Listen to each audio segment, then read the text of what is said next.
like this one can be found for miles. It is absolutely unbelievable. Not many It's amazing. Yeah, it's amazing.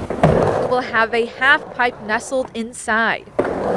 When the wheels of his skateboard hit the ramp, Leaf Tracer finds himself at home. Whenever I'm feeling sad or down or just want to have fun, I'm just able to skateboard. It's a testament of Jeremy Tracer's love. When the community reached out, it was obvious that other people were interested also. With the nearest half pipe nearly 6 hours away, Jeremy decided to bring his son's love of the sport right to Grafton. A couple hours a day after work. It took about 10 months. The Midwest Vert ramp is now the tallest public half pipe in North America. So small that when people started showing pictures of this on Instagram, Tony Hawk caught wind of it and ended up coming out. I mean, that's how small of a community that this is. No, not right now.